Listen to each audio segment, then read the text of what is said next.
नमस्कार विद्यार्थी मित्रों, आज हम 12वां नंबर का चैप्टर दुख के बारे में जानकारी प्राप्त करेंगे। विद्यार्थी मित्रों, दुख यह एक कहानी है और इसके जो लेखक हैं उनका नाम है यशपाल। विद्यार्थी मित्रों, सबसे पहले हम इस कहानी के लेखक यशपाल जी के बारे में जानकारी प्राप्त करेंगे। यशपाल का जन्म पंजाब के फिरोजपुर छावनी कांगड़ा जिले में हुआ था। पिता हीरालाल तथा माता प्रेमा देवी सामान्य परिवार के थे। यानी आमतौर पर देखा जाए तो यशपाल जी एक सामान्य परिवार से आते थे। प्रारंभिक शिक्षा कांगड़ी गुरुकुल में हुई, उच्च शिक्षा नेशनल कॉलेज लाहौर में।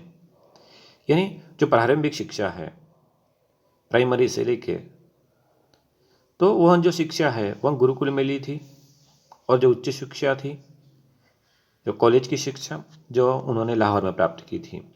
वे सरदार भगत सिंह तथा सुखदेव के क्रांतिकारी विचारों से प्रभावित होकर क्रांतिकारी दल के सदस्य बने तथा कारावास भोगा। यानी जो क्रांतिकारी लोग थे, जिनमें उन्होंने बताई बात है यहाँ पर कि सरदार भगत सिंह और सुखदेव जी ये क्रांतिकारी, इनके विचारों से प्रभावित होकर वो क्रांतिकारी दल के सदस्य बने, जिनकी वजह से उन्हें क्या हुआ विद्यार्थी मित्रों, कारावास यानी कि जेल जाना पड़ा। मार्क्सवादी विचारधारा के वह समर्थक थे। यशपाल एक सफल उपन्यासकार तथा कहानीकार है। यानी उन्होंने उपन्यास भी लिखे हैं और कहानियां भी लिखी हैं। देशद्रोही, दादा, कामरेड, दिव्या, अमिता, झूठा सच आदि उनके प्रसिद्ध उपन्यास है। इनके अतिरिक्त ज्ञानदान, अभिशप्त, भस्मामृत, चिंगारी, पिंजरे की उड़ान, उत्तम की माँ, फूलों का कुर्ता, तर्क का तूफान आदि उनके कहानी संग्रह है। यानी इत्यादि उन्होंने कहानी भी हिंदी साहित्य में दी है। न्याय का संघर्ष देखा, सोचा समझा, सियावलोकन आदि निबंध उल्लेखनीय कृतियाँ हैं। यशपाल जी को देव पुरस्कार, सोवियत लैंड ने नेहरू पुरस्कार तथा भारत सरकार का पद्म भूषण सम्मान प्राप्त हुआ है। यानी उन्होंने जो साहित्य प्रदान किया है, इसी वजह से उन्हें सम्मान भी प्राप्त हुए हैं।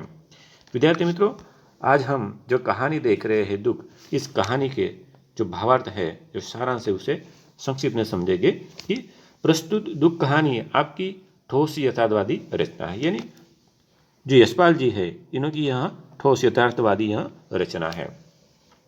इनमें एक और अभावग्रस्त लोगों की दारुण गरीबी का यथार्थ चित्रण है।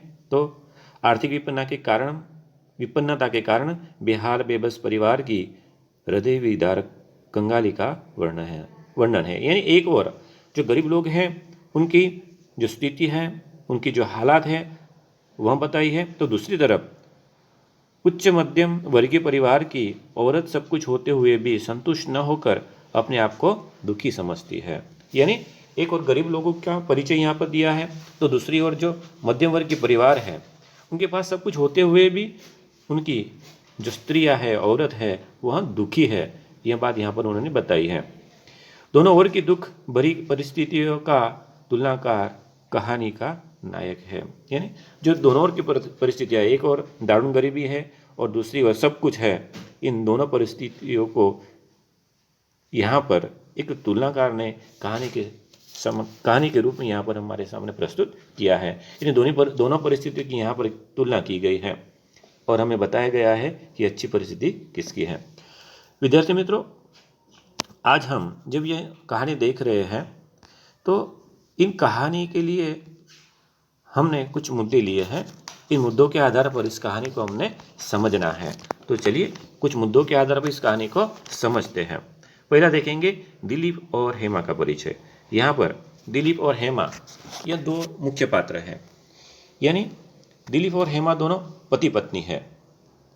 जो हेमा है वह दिलीप की बहुत ही चाहती है और उसके ऊपर भरोसा भी ज़्यादा रखते हैं।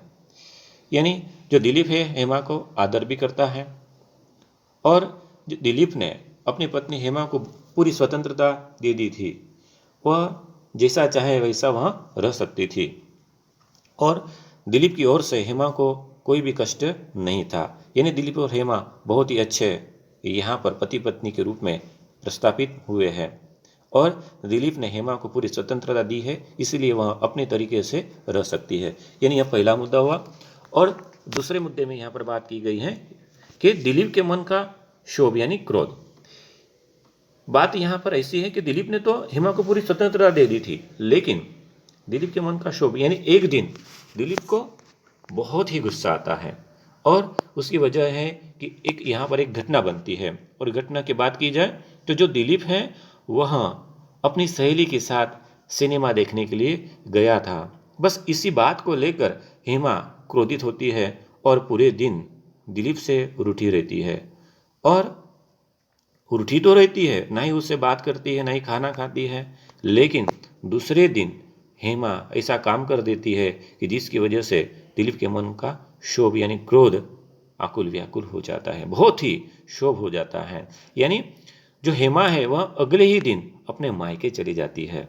यानी दिलीप को यहाँ पर मन के ऊपर चोट पहुँचती है और वह सोचता है कि मैंने हेमा को क्या नहीं दिया, हेमा के ऊपर मैंने पूरी हेमा को मैंने पूरी स्वतंत्रता दी थी, मैंने पूरा भरोसा रखा था, लेकिन इतनी छोटी सी घटना की वजह से उसने मेरी स्वतंत्रता और मेरे ओर से जो भी उसके लिए आदर था मैंने दिया, फिर भी उसने मेरे साथ ऐसा क्यों किया कि वह इतनी छोटी सी बात को लेकर मायके चली जाती है।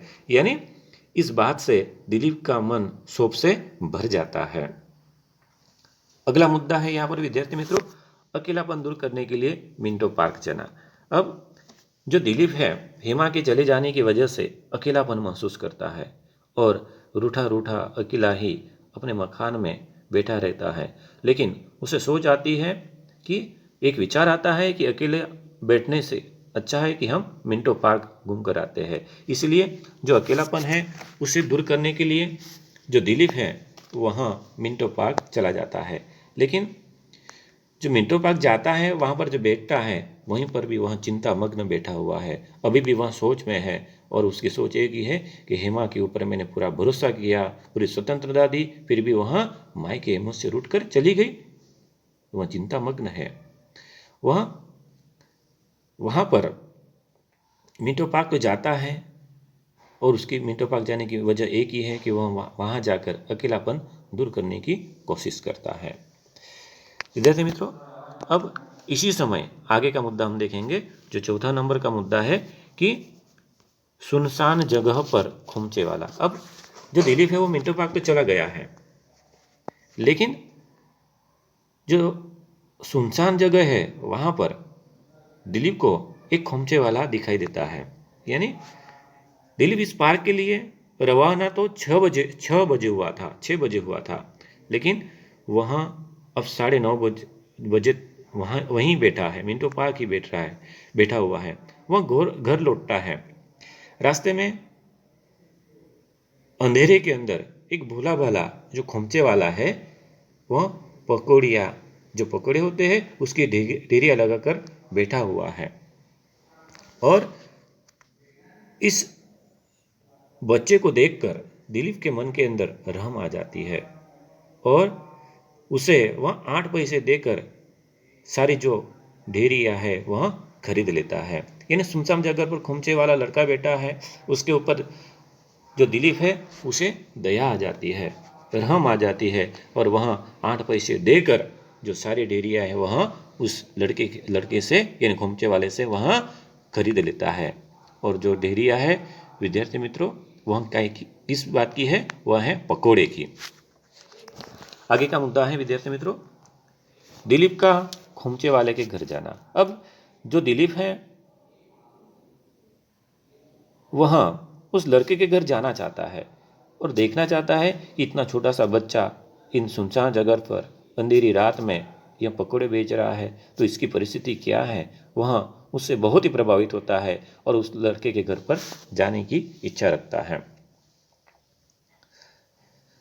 दिलीप 8 पैसे में जो सौदा है, जो ढेरिया है वह पूरी खरीद लेता है, लेकिन जो दिलीप है उसे 1 रुपया देता है। यानी अब दिलीप को उस लड़के के पास से जो बाकी पैसे हैं वह लेने हैं, लेकिन उसके पास में उसे वापस लौटाने के लिए यानी दिलीप को वापस लौटाने के लिए पैसे नहीं है, इसलिए वह उसकी झोपड़ी यानी दिलीप जो है वो खोमचे वाले के घर झोपड़ी तक पहुंच जाता है।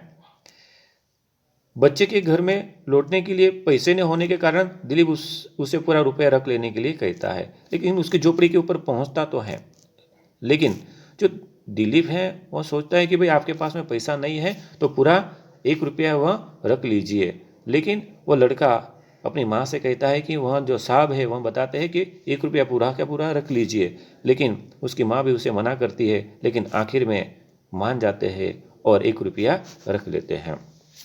यानी जो दिलीप है वो खोमचे वाले के घर जाता है और खोमचे वाले के घर जाने के बाद में जो वापस पैसे हैं वह न लेता है और नहीं लेता है और 1 रुपया पूरा रखने के लिए उस लड़के को कह देता है।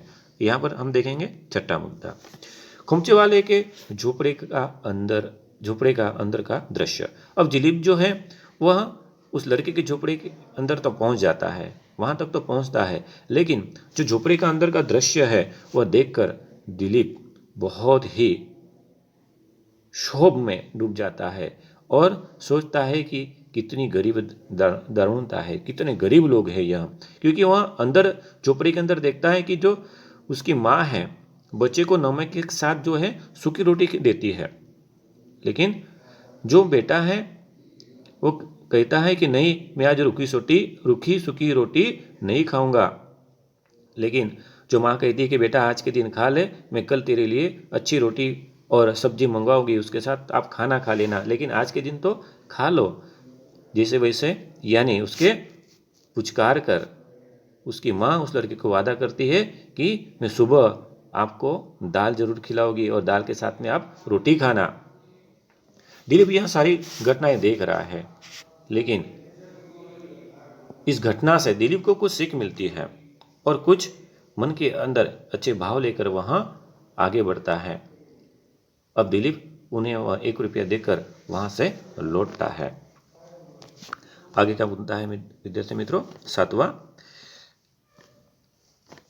लड़के को माँ की चिंता होना। अब जो लड़का है वह तो रोटी खाने से मना कर देता है, लेकिन माँ के पुचकारने के बाद में वह रोटी खाता है क्योंकि माँ ने उसे वादा किया कि मैं कल आपको दाल और रोटी खिलाऊंगी। अब जो लड़का है उसे अपनी माँ की चिंता होती है और अपनी माँ से कहता है कि माँ मैं तो रोटी खा रहा हूँ, लेकिन आपने खाना खाया या नहीं।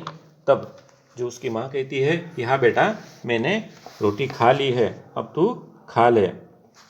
लेकिन जो माँ है वह अपने बेटे के ऊपर अपना प्रेम जताती हुई उसे खाना खिलाती है, लेकिन अगर देखा जाए तो यहाँ पर उसकी माँ के लिए खाना नहीं था। वह कहती है कि मुझे भूख नहीं है, तुम खा लो।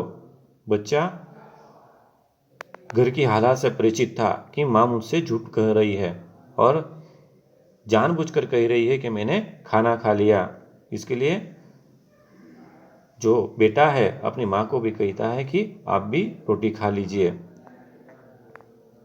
अब जो यहाँ पर दिलीप ने जो यहाँ पर गरीबी का दृश्य देखा है, वह दृश्य देखकर वह वहाँ से लौटता है कि एक छोटा सा बेटा अपनी माँ के प्रति कितना प्रेम रखता है। उनके पास कुछ नहीं है, फिर भी एक दूसरे को अपने बाप के ऊपर कितना आदर है, कितना सम्मान है। यानी इतनी गरीब परिस्थिति में भी दोनों माँ बेटे किस तरह से एक प्यार मोहब्बत से रह रहे, इन बातों को लेकर वह वहाँ से लौटता है। अब दिलीप जाता है कहाँ? अपने घर वापस लौटता है। दिलीप इन सारी बातों को लेकर अपने घर तो पहुँचता है। नौकर से उसे पता चलता है कि 2 भद्र पुरुष आए थे और कुछ देर बैठकर चले गए। उन्होंने यानी नौकर ने उन्हें उन दोनों लोगों का नाम भी बताया। तभी जो दिलीप है वहाँ पर अपने घर पर बैठा हुआ है कुर्सी के ऊपर, और तभी जो दिलीप का भाई है वह लिफाफा, जो दिलीप का छोटा भाई है वह लिफाफा लेकर उसे देता है।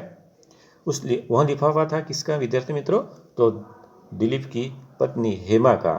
उस पत्र के अंदर कुछ ऐसी बातें थी जो बहुत ही हमें चोट पहुंचाती है। जैसे ही लिफाफा खुलता है, जिसकी पहली पंक्ति में लिखा था कि मैं इस जीवन में दुख ही देखने के लिए पैदा हुई हूँ, बस पहले ही पंक्ति पढ़कर जो दिलीप है उस लिफाफे को, पत्र को फाड़कर फेंक देता है। अब पत्र फाड़ने के बाद में उसके दिमाग में जो झोपड़ी के अंदर माँ बेटे का दुख का जो चित्र देखा था वह घूमने लगता है। उसके मुंह से निकलता है कि काश तुम जानती कि दुख किसे कहते हैं। यानी हेमा तो कहती है कि मैं इस जन्म के अंदर तो दुख देखने के लिए पैदा हुई हूँ। इस पंक्ति के साथ ही जो दिलीप है उसका जो दिमाग है उस झोपड़ी के अंदर घूमता है और जो माँ बेटे का दुख है वह दुख का चित्र देखकर दिलीप उसे कहता है कि काश तुम हेमा जानती कि दुख किसे कहते हैं। यानी विद्यार्थी मित्रों, यहाँ पर इन मुद्दों के आधार पर इस कहानी को हमने समझा है और यहाँ पर यशपाल जी ने इस कहानी की जो रचना की है बहुत ही अच्छे तरह की है कि एक तरफ जो गरीब हैं वो गरीब परिवार किस तरह से अपना जीवन व्यतीत करता है और एक तरफ जो मध्यम वर्गीय परिवार है जो सब कुछ होने के बाद भी दुखी है। बस इन्हीं बातों को यहाँ पर यशपाल जी ने बताई है। धन्यवाद।